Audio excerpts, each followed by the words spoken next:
Cuando tengo mi Biblia cerrada, cuando la tomo en mis manos para abrirla, me emociona. ¿Qué voy a encontrar? ¿Qué voy a leer? ¿Qué voy a entender? ¿No le emociona a usted? ¿Sí le emociona? Es una expectativa. Vamos a ver Proverbios, capítulo 3. Dice el verso 11, no menosprecies, hijo mío, el castigo de Jehová, ni te fatigues de su corrección, porque Jehová al que ama castiga, como el padre al hijo, a quien quiere. ¿No estábamos predicando de Hebreos? ¿Por qué me fui a Proverbios? Pues porque Hebreos citó Proverbios, si usted recuerda, allá en Hebreos capítulo 12, precisamente la carta a los Hebreos nos está diciendo que sigamos esta carrera hasta el final, a pesar de los obstáculos y los sufrimientos, y a veces que estamos a punto de desmayar. Recordemos que las pruebas son parte de la disciplina que como a hijos, Dios nuestro Padre nos permite para que podamos madurar. Y cita Proverbios, precisamente este pasaje que acabo de leer, ¿no? Y que leamos una vez más. No menosprecies, hijo mío, el castigo de Jehová, ni te fatigues de su corrección, porque Jehová al que ama castiga, como el padre al hijo, a quien quiere. Rebeca e Isaac tuvieron dos hijos. Dos hijos, en principio, no muy buenos hijos, con sus grandes defectos. Usted recordará que desde que Rebeca estaba embarazada, pensaba que los gemelos en su vientre peleaban entre sí. Me dan mucha lata estos niños, se mueven mucho. Y cuando nacieron, el primero nació entre rubio, más bien pelirrojo, y el segundo como sosteniendo el talón del primero. Así que al primero le pusieron Esaú y al segundo le pusieron un nombre cuya palabra se parece a la palabra talón en hebreo, Jacob. Un juego que a la vez que talón significa suplantador y en ese sentido también tramposo. Entonces tuvieron dos hijos.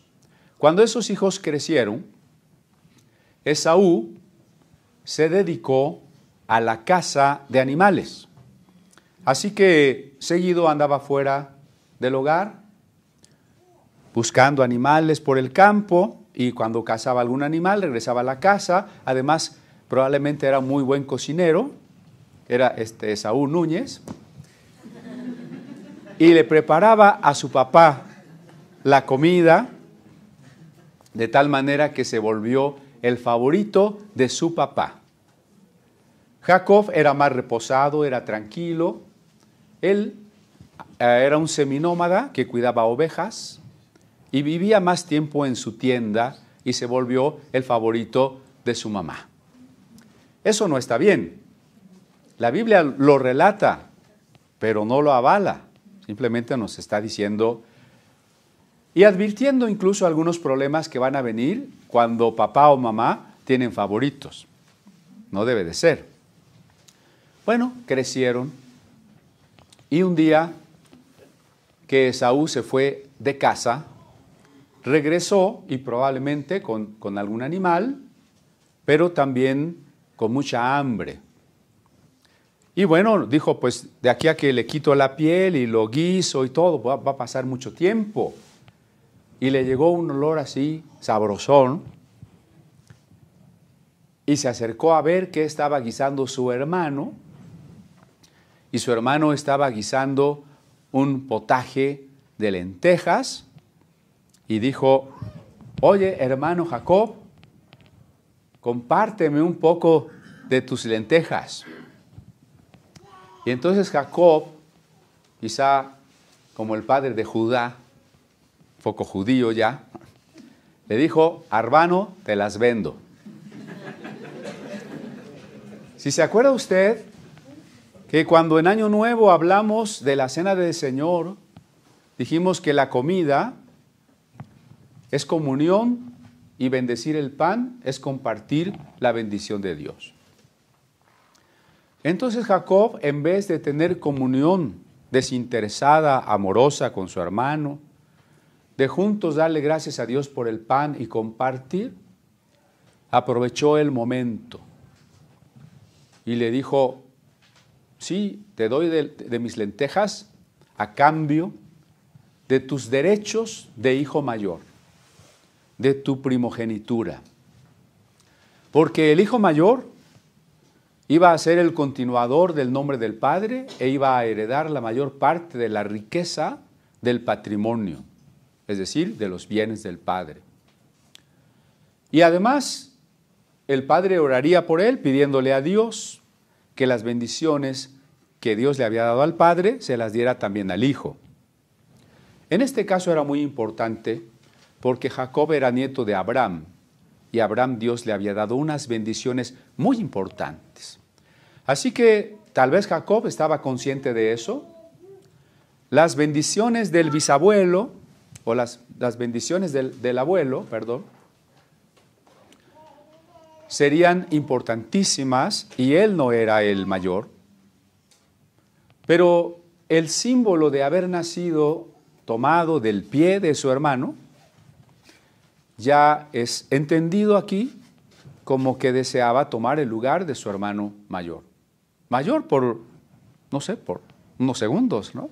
Por unos minutos tal vez. Y entonces le dijo: véndeme tu primogenitura.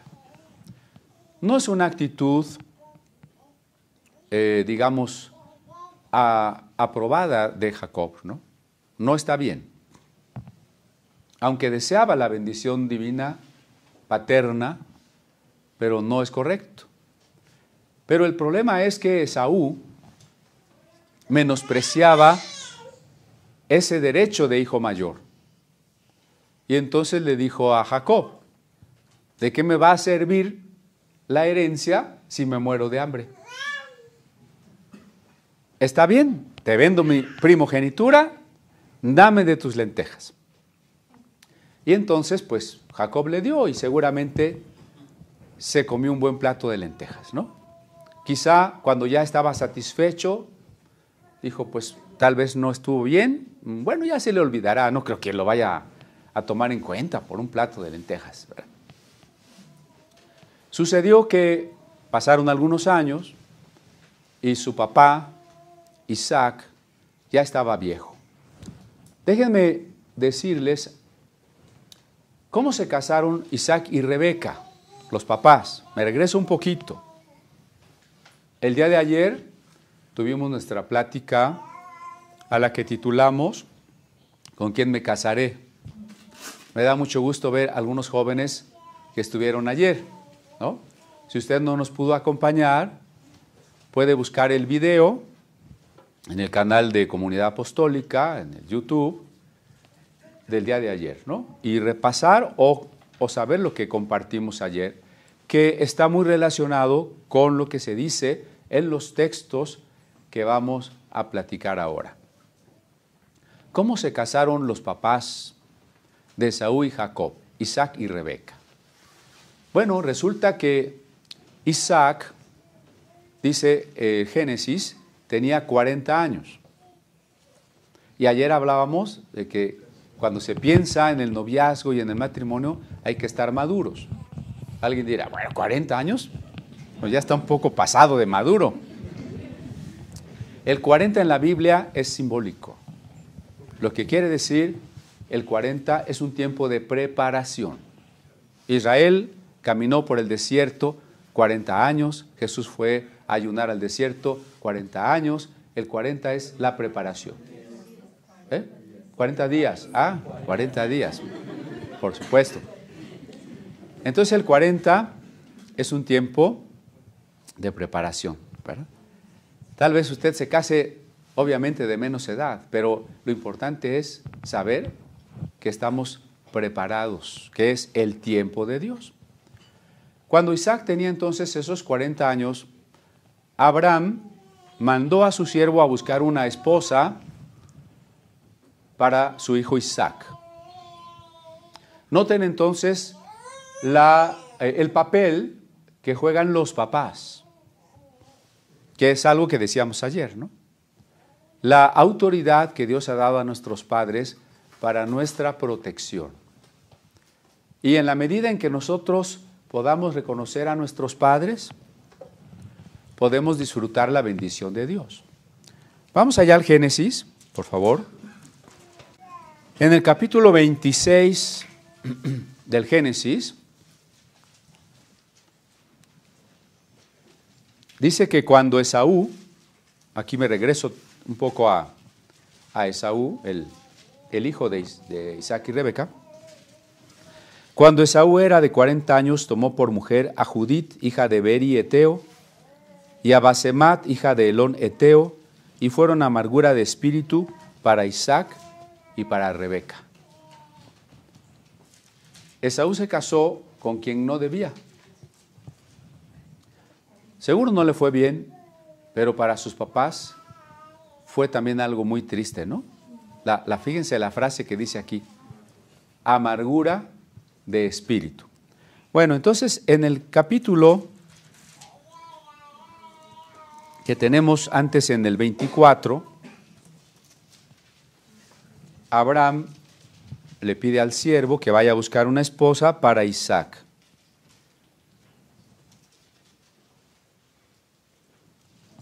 Y entonces el siervo dice, Abraham, pero si la mujer no quiere venir, regreso a Isaac a la tierra de donde tú saliste.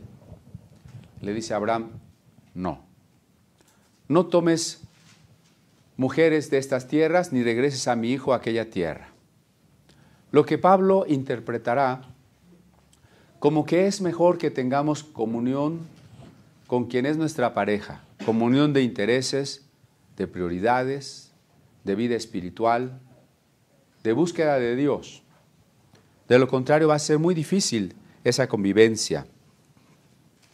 Entonces el criado se va y pide a Dios que le guíe. Decíamos ayer que Dios no tiene destinada una pareja en ese sentido determinista de que pase lo que pase, tú te vas a encontrar con tu media naranja y te vas a poder casar. Sino que el escoger pareja es una decisión nuestra. Pero qué mejor manera de tomar una decisión que buscar la guía divina, ¿no? Y entonces el siervo dice, bueno, voy a pedir una señal. Llega con sus 10 camellos a un pozo y dice, voy a pedir una señal. La mujer a la que yo le diga, dame un poco de agua, y me conteste, toma agua y también daré de beber a tus camellos, dice, esa será la que tú me indiques.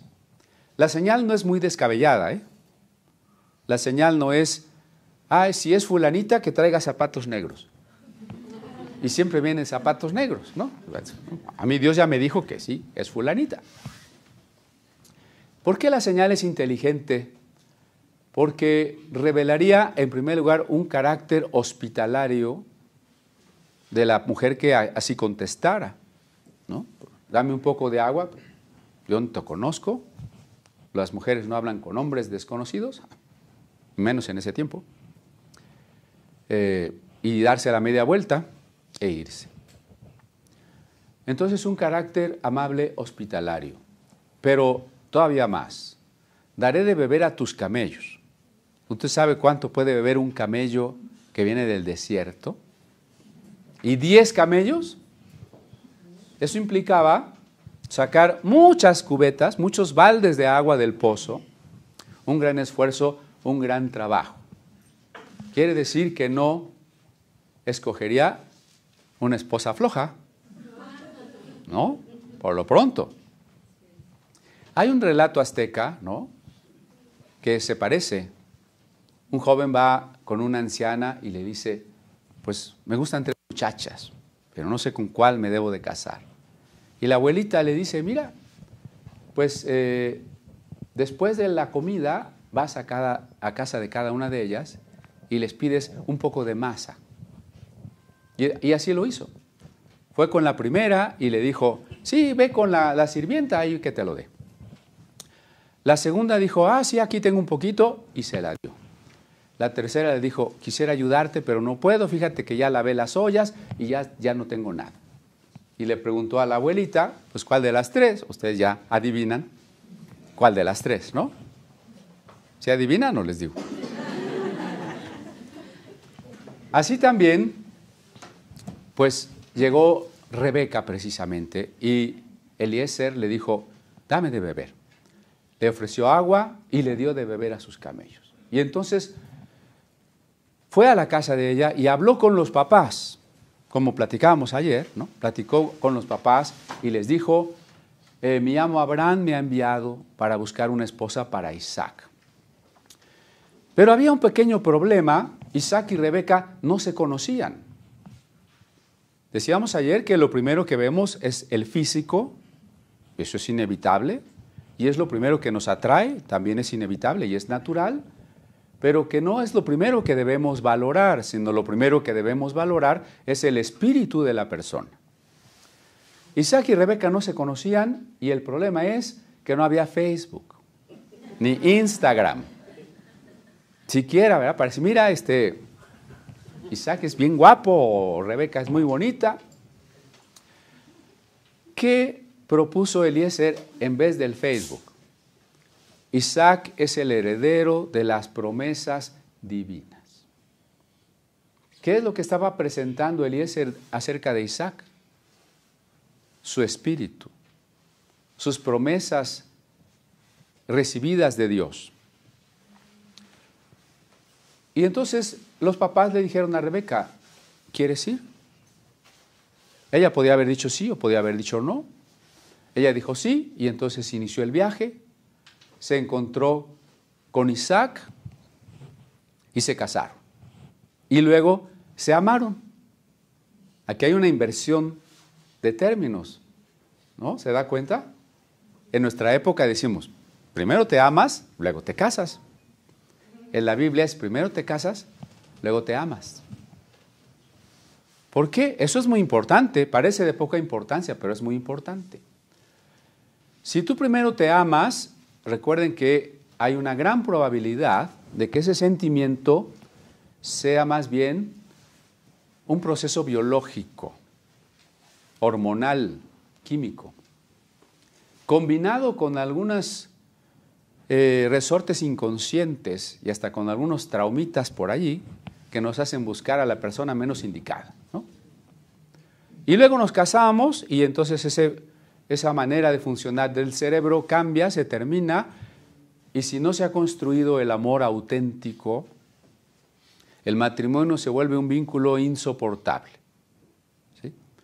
Pero al revés, cuando el matrimonio se ve como una decisión y una responsabilidad ante Dios de construir el amor por la persona concreta, con todas sus virtudes y defectos, el amor se decide y se construye y se madura día con día y aún a pesar de las pruebas, y cada día será más grande, ¿no? Tiene que ver el video para ampliar este asunto. Pero entonces, bueno, Isaac y Rebeca luego tuvieron estos 2 pequeñitos, tan tiernos, tan bonitos, Esaú y Jacob. Y entonces llegó el tiempo en que Isaac era un anciano, tiempo que nos tiene que llegar a todos, por cierto. Perdió la vista. Aunque no nos gustaría tener los achaques de la ancianidad, los tenemos que vivir. Perdió la vista. Y pensando que podía morir pronto, llamó a su hijo Esaú y le dijo, prepara algo para comer. Ve a cazar, tráeme algo sabroso, así como lo que tú luego me traes, que jabalí, que tortuga, que venado, no sé qué, ¿verdad? Prepárame algo sabroso para que yo te bendiga. Y la esposa estaba parando oreja, y cuando Esaú se fue a cazar, llamó a Jacob y le dijo, mira, hijo, tu papá ya va a bendecir a tu hermano. Entonces tráeme 2 cabritos de ahí del corral. Y ella conocía los gustos del marido, ¿no? Yo los voy a preparar como a él le gusta y se los llevas y le dices que eres Esaú. Híjole, esta mamá también es media problemática, ¿no? Y Jacob dice, pero si mi papá descubre que yo no soy Esaú y que lo quiero engañar, en vez de pedirle a Dios que me bendiga, le va a pedir a Dios que me castigue, le va a pedir a Dios que me maldiga. Tú déjamelo a mí, porque si la mujer es el vaso frágil, la parte débil, también es la parte astuta. ¿Oh? Digo, sin afán de ofender a las, ¿cómo se dice? A las agraviadas. Porque allá en Génesis dice, y la serpiente era astuta más que todos los animales del campo, y le dijo a Eva, ¿no? Entonces, bueno, déjamelo a mí, le dice Rebeca. Y cuando ya prepara los cabritos, le pone a Jacob unos vestidos peludos, porque Esaú era velludo, ¿no? Y entonces le da la comida y se acerca a Isaac, que ya no ve. Y dice, papá, ya te traje de comer. Pues, ¿cómo llegaste tan rápido? Es que Dios me bendijo y encontré muy rápido la casa. Mentiras, ¿no? O sea, poniendo a Dios en su boca. Bueno, tu voz es la de Jacob. A ver, acércate. Y lo toca. Dice, no, pero sí estás velludo. Y hueles a campo. Sí, bueno, está bien. Entonces comió. Acuérdese, insisto, la comida era parte de un pacto.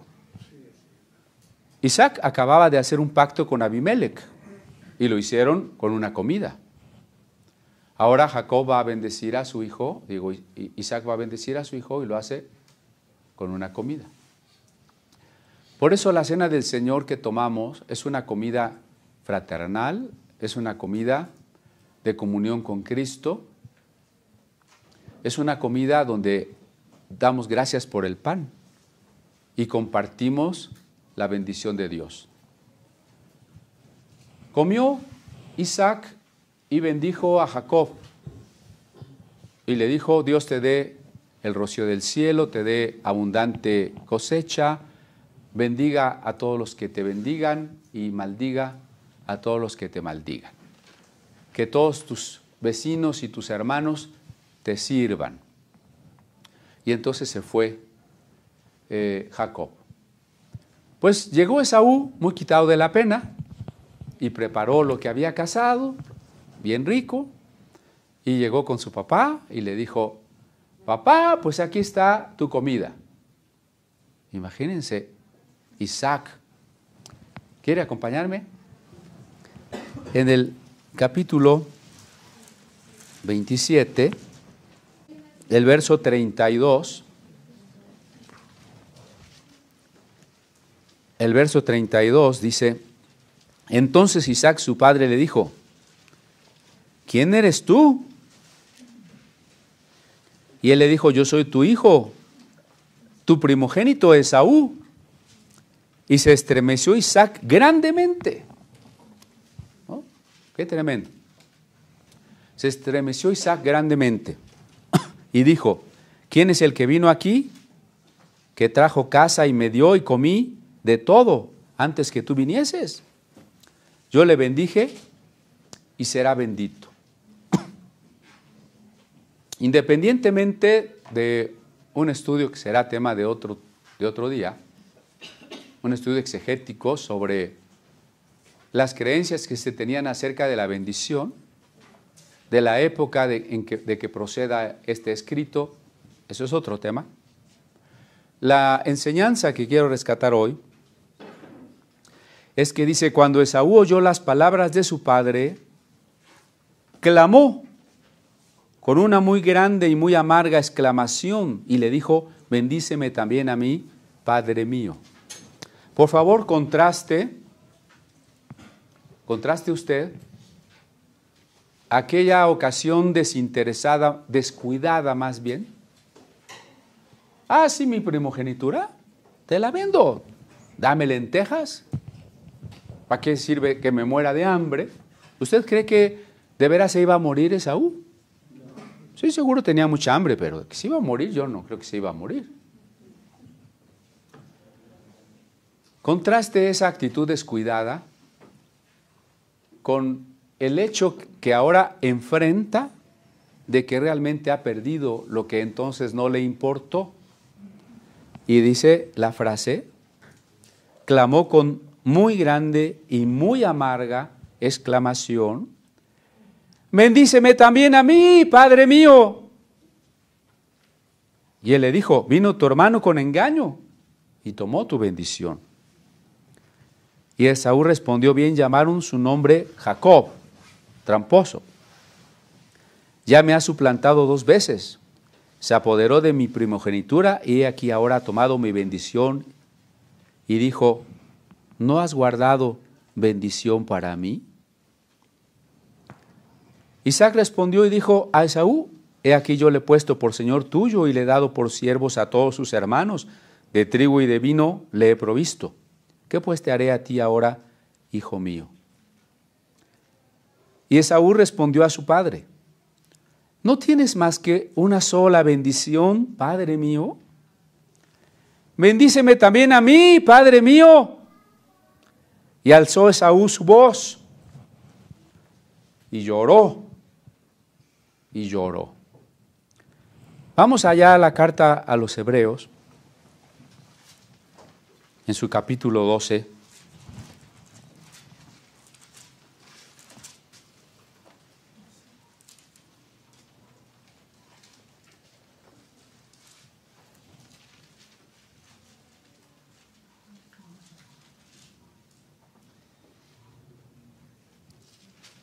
Verso 16.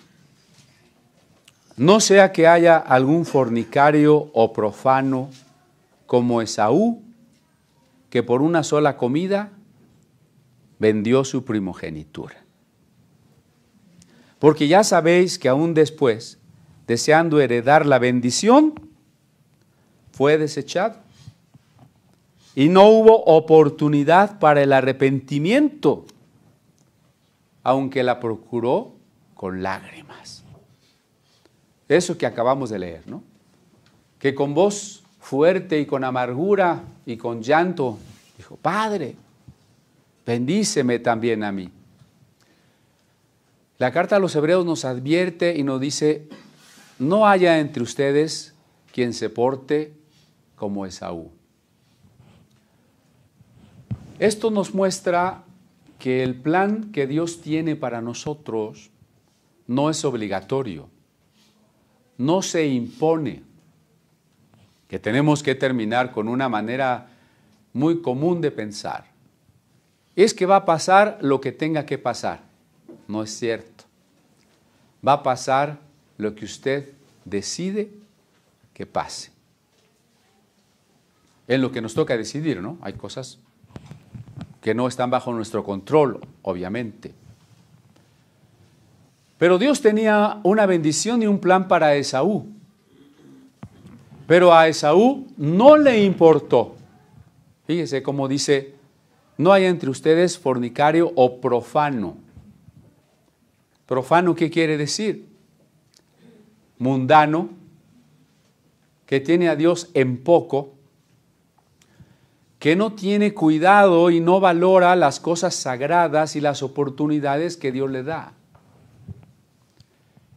que no se detiene a pensar que Dios tiene un plan para su vida y buenas obras que debe realizar, preparadas desde antes de la fundación del mundo. Y que finalmente nada de eso nos importa, porque lo que nos importa es lo inmediato. ¿Qué es lo inmediato? Lo que ahora se me antoja, lo que ahora necesito, lo que quiero en este momento. Y les insistía ayer que nuestra época se caracteriza por el consumismo que nos invita precisamente a tener hoy las sensaciones, los placeres en este momento, la adquisición de bienes en este instante. Y toda la publicidad está dirigida así. Incluso las ideologías y hasta las canciones. Por ahí hay una canción que repite como 50 veces, yo no sé mañana. Y yo dije, ¿qué es lo que no sabe mañana? Y poniéndole un poquito de atención, resultó que estaba convenciendo a una muchacha de tener relaciones sexuales hoy y mañana quién sabe si la quiera o no la quiera. Esa es la ideología de nuestro tiempo. Disfruta ahorita, mañana quién sabe. Esa es la actitud profana, la actitud que no ve a Dios y los planes de Dios, que tiene en poco las cosas de Dios y prefiere las satisfacciones de la inmediatez, las sensaciones del consumo, la felicidad aparente que brinda el placer. Eso es lo que queremos ahora y eso es lo que quería Esaú. No podemos ver el bien mayor que está más alejado de nosotros. Esaú no pudo ver años adelante la importancia de la primogenitura y la bendición. Él solo veía lo inmediato. Yo quiero lentejas. Y así nosotros somos, ¿no? Yo en este momento quiero esto. Y esto está muy relacionado porque en el mismo verso dice fornicación, ¿no? Está relacionado con nuestro tema porque, fíjense cómo dice el versículo 14, Hebreos 12, 14. Seguid la paz con todos y la santidad, sin la cual nadie verá al Señor. Y eso lo relaciona con el 16, no se haya que haya algún fornicario o profano. Y de una vez, en el capítulo 13, en el verso 4, dice, honroso sea en todos el matrimonio y el lecho sin mancilla, pero a los fornicarios y adúlteros los juzgará Dios. Está hablando del matrimonio, entre otros temas. Por eso, hablando de Esaú, hablando del matrimonio, hablando de la fornicación, hablando del adulterio, y fuimos a ver aquella historia de Jacob y Esaú, y también se nos narraba de con quién se casó cada uno, ¿no? Esaú se casó con unas mujeres que fueron amargura de espíritu para su mamá, y Jacob se casó con Raquel, ¿no? Bueno, entonces cuando hablamos del noviazgo, un tema importante también relacionado puede ser la pregunta, ¿y por qué esperar hasta el matrimonio? En un contexto donde les digo, se nos plantea que el placer inmediato es válido y es lo único en que debemos pensar. Incluso hay gente que dice, no pienses en el pasado, ya, lo pasado, pasado, ¿no? Y tampoco pienses en el futuro, vive el momento. Eso no dice la Biblia, ¿eh? Cuidado, porque el pasado es enseñanza de lo que Dios quiere, de dónde nos ha traído Dios, qué ha hecho con nosotros. Incluso aprender de nuestros errores. Y pensar en el futuro es importantísimo porque lo que hagamos y decidamos y aprobemos hoy decidirá nuestro futuro. piensa solo en el momento presente, es un buen eslogan, pero del señor Satán. Yo espero que usted no se lo compre. Y hablando de esto, ¿por qué esperar hasta el matrimonio entonces, si puedo tener el deleite ahora? Es que lo que nos engaña es precisamente que lo que se nos ofrece es agradable. Pero no todo lo agradable es benéfico, ni es bueno, ni es válido, es decir, no nos hace bien. ¿Sí? Vamos a esperar hasta el matrimonio para tener intimidad, porque las relaciones íntimas deben ser el corolario de la decisión de formar una familia, de llevar un proyecto de vida en común, de haber decidido construir un amor sobre la base santa del matrimonio. El matrimonio y la sexualidad no son un pecado. Desde el siglo II, la corriente gnóstica nos hizo pensar que el cuerpo era malo, que toda sexualidad era mala, que el sexo era el pecado original y aún el matrimonio era pecaminoso. Esas ideas se infiltraron en el cristianismo a tal grado que San Jerónimo llega a decir que el sexo, aún dentro del matrimonio, sigue siendo pecado. Y en el siglo XX hay una encíclica del Papa que se llama De Casti Connubii, en latín, que quiere decir del matrimonio casto. Lo que esa encíclica propone es que aunque usted esté casado, no tenga intimidad, porque es pecado. La Biblia no dice que el matrimonio sea pecado, ni que la intimidad de los esposos sea pecado. Aquí dice lo contrario, ¿no? En el 13:4.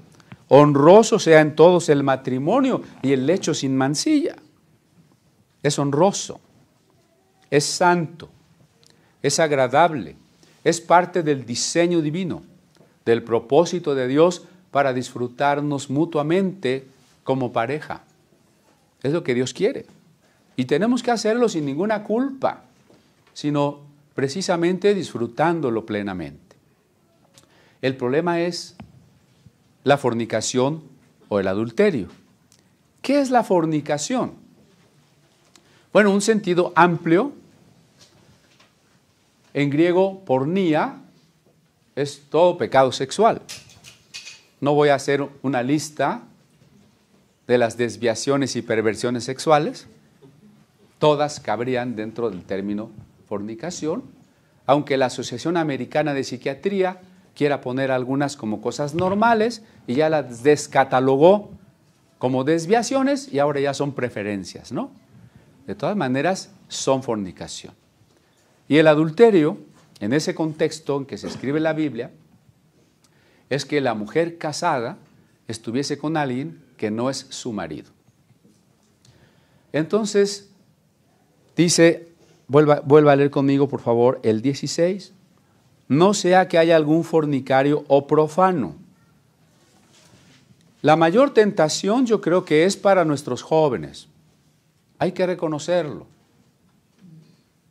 Seguramente son problemas íntimos que usted no va a venir platicando, pero que usted sabe que son áreas difíciles allá en su vida privada, ¿no?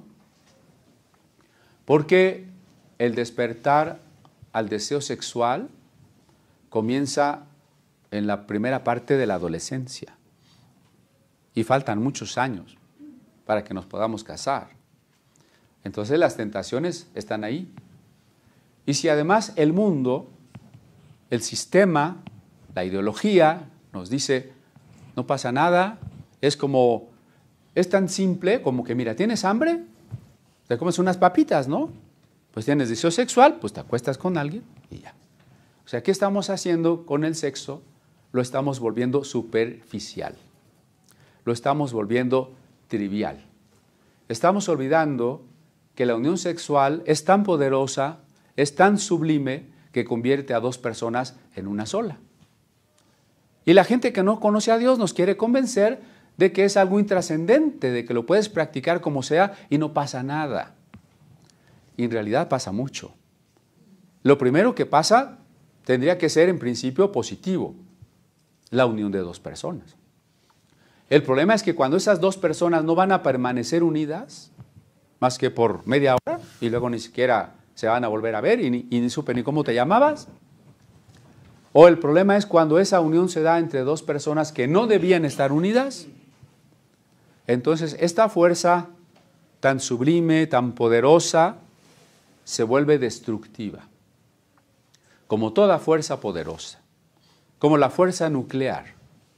Es tan poderosa que con una pequeña capsulita de uranio 235 podemos echar a andar una gran turbina para producir electricidad para miles y miles de hogares, ¿verdad?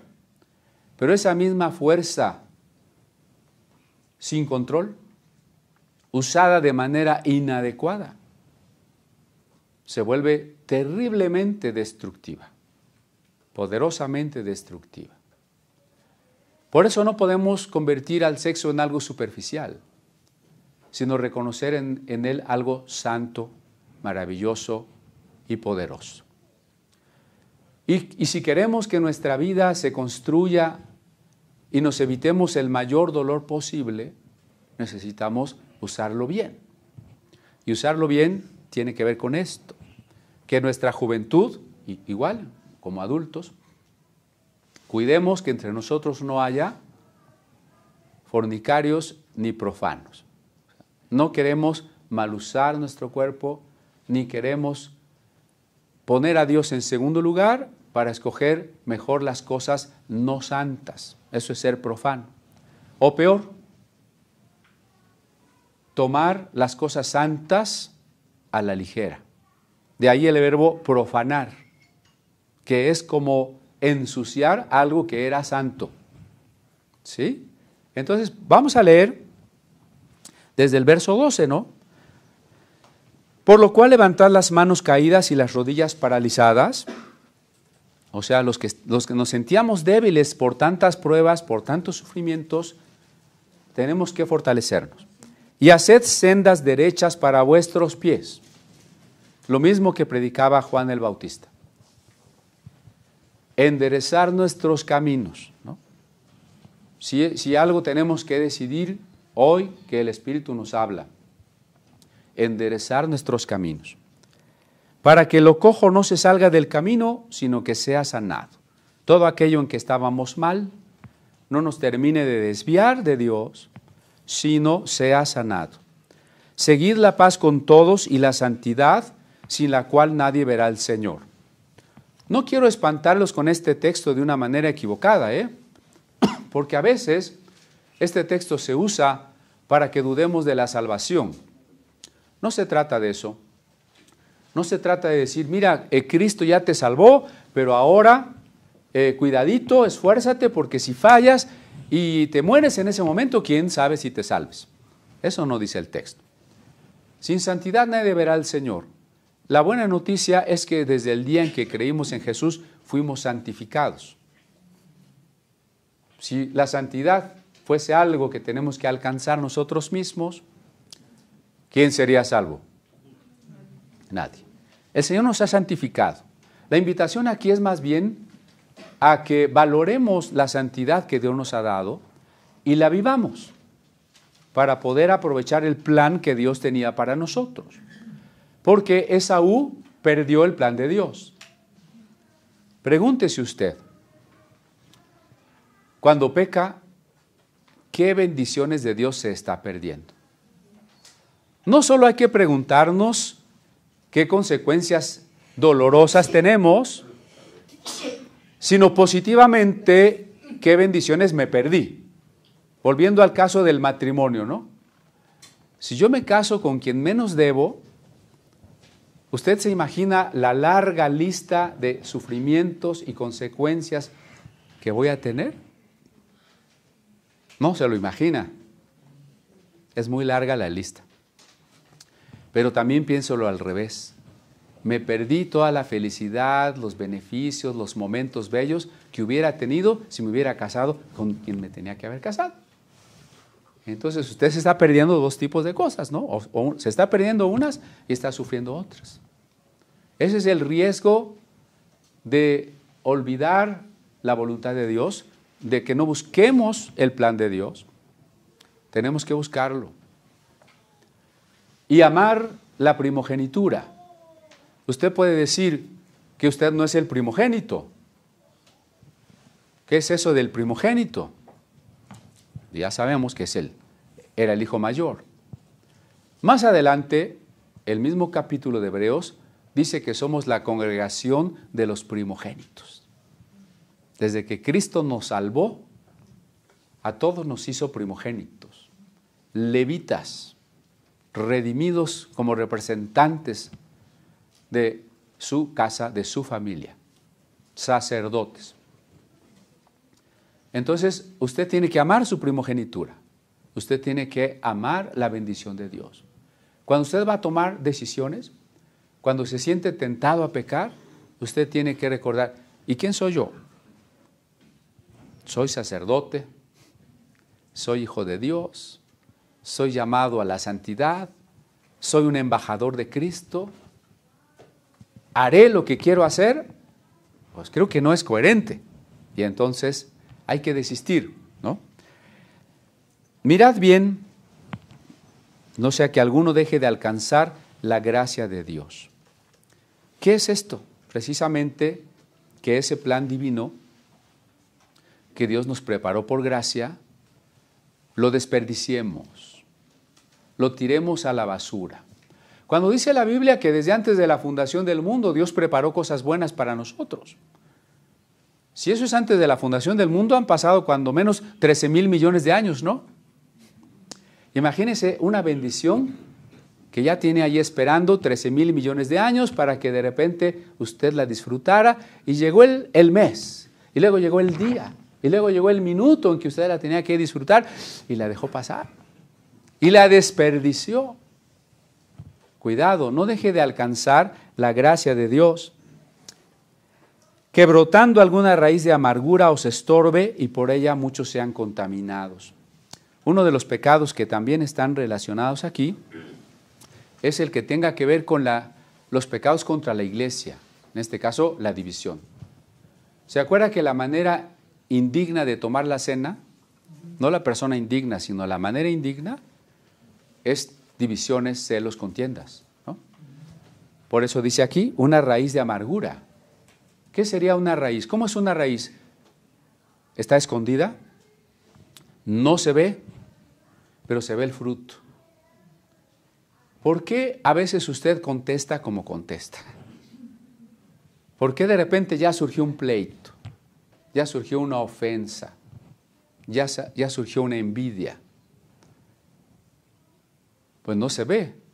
Y usted trata de corregir la parte exterior de la conducta. Pero la parte exterior de la conducta no resuelve nada si se trata de corregir, porque es como podar una planta. Usted dice, esta hierba mala ya creció mucho, la voy a cortar. ¿Qué va a pasar? Cuando poda una planta mala, se fortalece, ¿no? Y después dice, ay, otra vez ya estoy peor que antes. Claro, porque no fuimos a la raíz de las cosas. Y aquí habla de una raíz de amargura. Un enojo contra Dios, un enojo contra la vida, un enojo contra mi pareja, un enojo contra mi prójimo, un enojo contra la iglesia. Estoy enojado con Dios porque no me ha dado, no me ha respondido, porque ha permitido tal cosa. Estoy enojado con la iglesia porque me hicieron y me tornaron y me vieron feo. Estoy enojado con mi pareja porque ya me tiene hasta acá, no cambia. Raíz de amargura.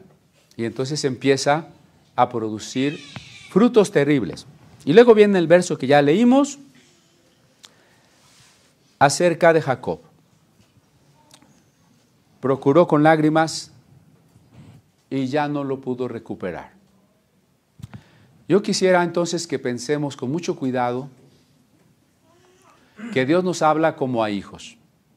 Relaciónelo con el capítulo 11, ¿no? Nos hablaba de la fe y de las pruebas que tenemos que pasar.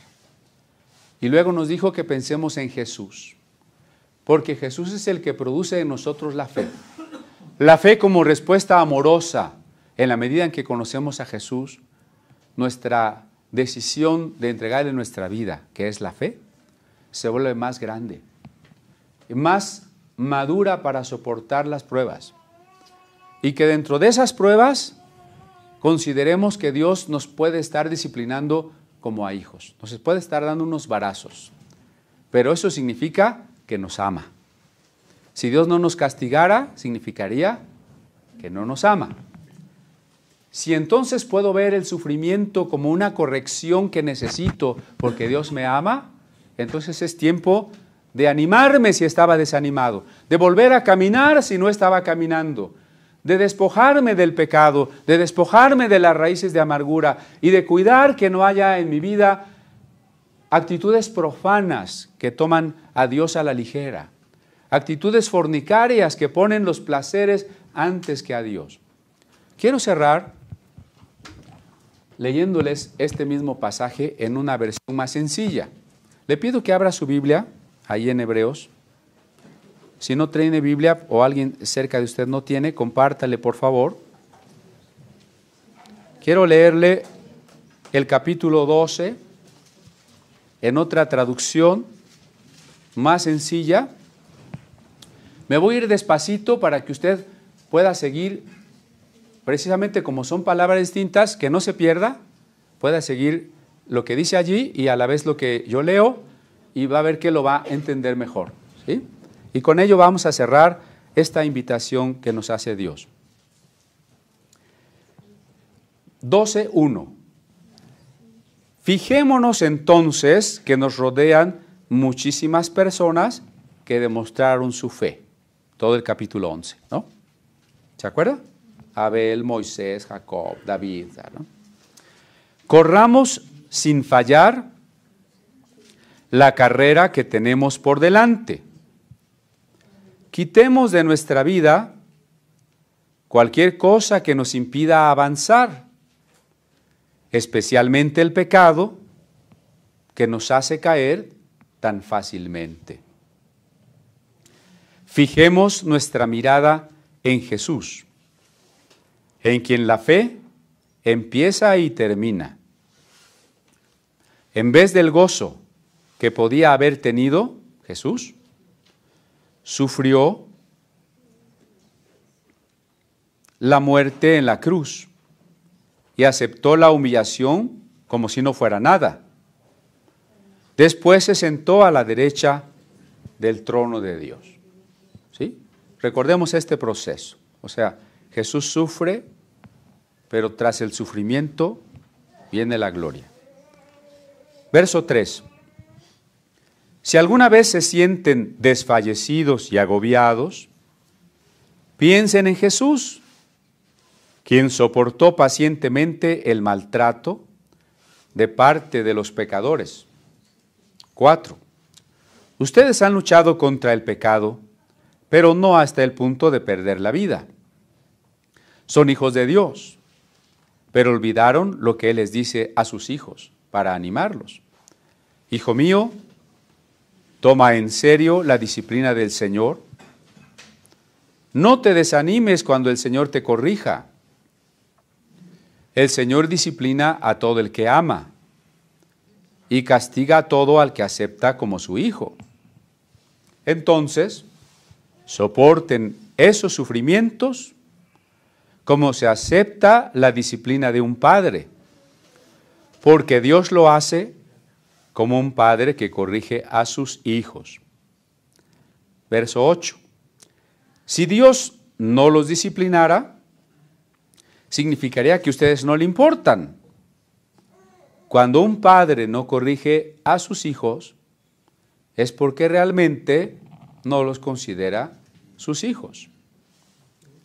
Todos hemos tenido padres en la tierra que nos han disciplinado y nosotros los respetamos. Entonces es aún más importante someternos a nuestro Padre Celestial para poder vivir. Verso 10. Nuestros padres en la tierra nos corrigieron por poco tiempo. Lo hicieron de la mejor manera que pudieron. Pero Dios nos corrige para ayudarnos a ser santos, como Él. No nos gusta cuando nos corrigen porque nos duele. ¿Oh? ¿Lo vuelvo a leer? No nos gusta cuando nos corrigen porque nos duele. Pero luego de haber sido corregidos, da buenos resultados. Entonces nos llenamos de paz y empezamos a vivir como debe de ser. 12. Fortalézcanse nuevamente porque se han debilitado. 13. Fíjense bien por dónde caminan, para que su debilidad no los haga perder y así puedan salvarse. 14. Traten de vivir en paz con todo el mundo y tengan una vida libre de pecado. El que no tenga una vida dedicada a Dios no podrá ver al Señor. Tengan cuidado de que ninguno de ustedes pierda el favor de Dios, ni sea como mala hierba, pues esto los puede perjudicar a todos. No cometan inmoralidades sexuales, ni le falten al respeto a Dios. Eso fue lo que hizo Esaú cuando vendió los derechos que tenía como hijo mayor a cambio de una sola comida. 17. Ustedes ya saben que después trató de conseguir la bendición de su papá y aunque la suplicó con lágrimas, él no se la dio, pues ya no podía cambiar lo que había hecho. Pues leerlo nuevamente como unidad de texto nos sirva para repasar y para entenderlo mejor, como un mensaje bien estructurado. La fe nos permite mirarnos como hijos de Dios, soportar la prueba y aprender de la prueba, ¿no? ¿Qué vamos a aprender de la prueba? A vivir en santidad. Eso es lo importante.